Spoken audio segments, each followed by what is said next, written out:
Good morning বন্ধুরা। এক cup চায়ের সঙ্গে আমার সকালটা শুরু হয়। আজকে তোমাদের সাথে শেয়ার করে নেব আমার মেয়ের স্কুল টিফিন বক্সটা।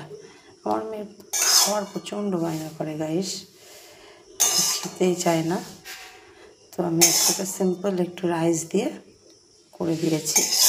তোমরা কে কোথা থেকে দেখছো আমার ভিডিও প্লিজ কমেন্ট করো। জানি তোমরা কমেন্ট লাইক কিচ্ছু করবে না, তবুও বলছি একটু কমেন্ট করে বলো কে কোথা থেকে আমার ভিডিও দেখো, কেমন হয়েছে জানাবে আমার মেয়ের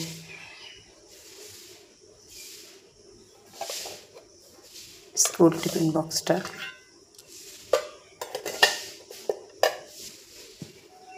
ভুল হলেও জানাবে।